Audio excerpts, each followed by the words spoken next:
तहरीक इंसाफ के जितने उम्मीदवारान हैं, हम लोगों ने एक आग का दरिया अबूर किया।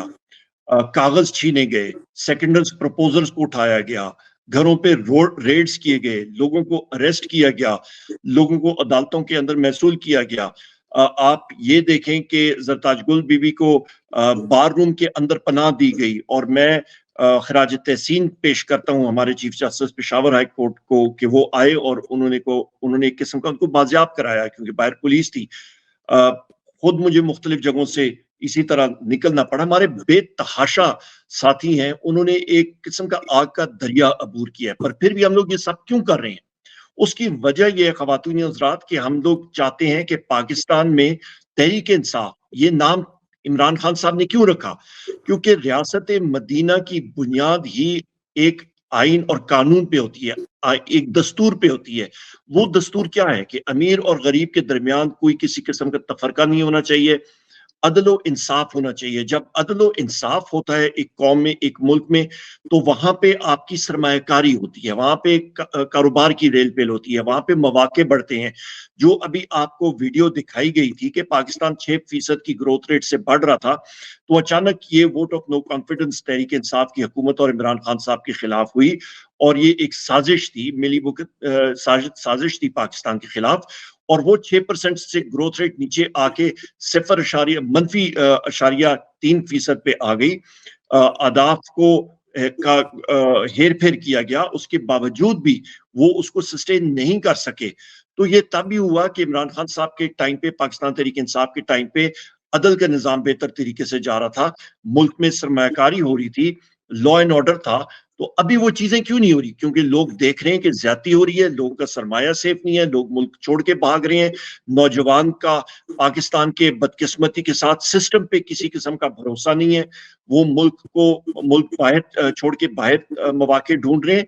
तो ये सारी चीजें रिवर्स हम लोग उसी वक्त कर सकेंगे जिस वक्त के पाकिस्तान में 2/3 से ज्यादा की अक्सरियत, 3/4 अक्सरियत पाकिस्तान तहरीक इंसाफ की होगी। और इमरान खान साहब को बाजियाब कराने का ख़वातीन और हज़रात एक ही तरीका कार है, और वो है आपकी वोट।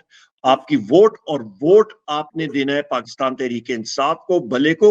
और उसके साथ साथ दिल खोल के अतियात दें, आप पाकिस्तान तहरीक इंसाफ को सपोर्ट करें, फंड रेजिंग करेंगे, उसकी वजह से हमारी पार्टी मजबूत होगी। इलेक्शन में हमारे मुखालफीन जो है वो अरबों रुपए खर्च कर रहे होंगे, उस तरह के फंड्स हमारे पास नहीं है।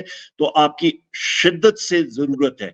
यही यहां पे मैं बात खत्म करना चाहूंगा। एक बार फिर दिल खोल के दें, पाकिस्तान के लिए दें, तहरीक इंसाफ के लिए दें, कि कामयाबी हो पाकिस्तान तहरीक इंसाफ की।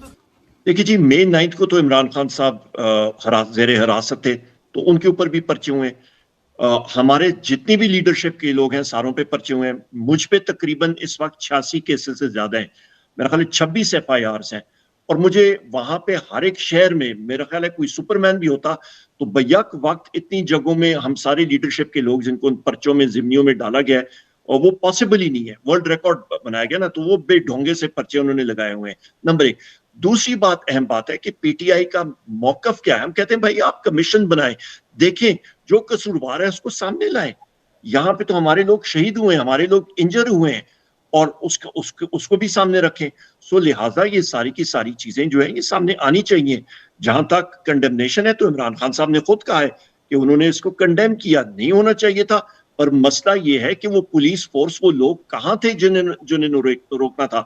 हमारे ऊपर तो हर जगह पे टीयर गैस होती रही है, हर जगह पे रोका गया था। तो 9 मई को वो पुलिस फोर्स कहाँ पे थी? वो लोग कहाँ पे थे जिन्होंने रोकना था? तो ये हमारा मतलब मौकफ है, और इस पे बड़ा क्लियर हम लोगों की ये डिमांड है कि जरूर इस पे एक कमीशन होना चाहिए।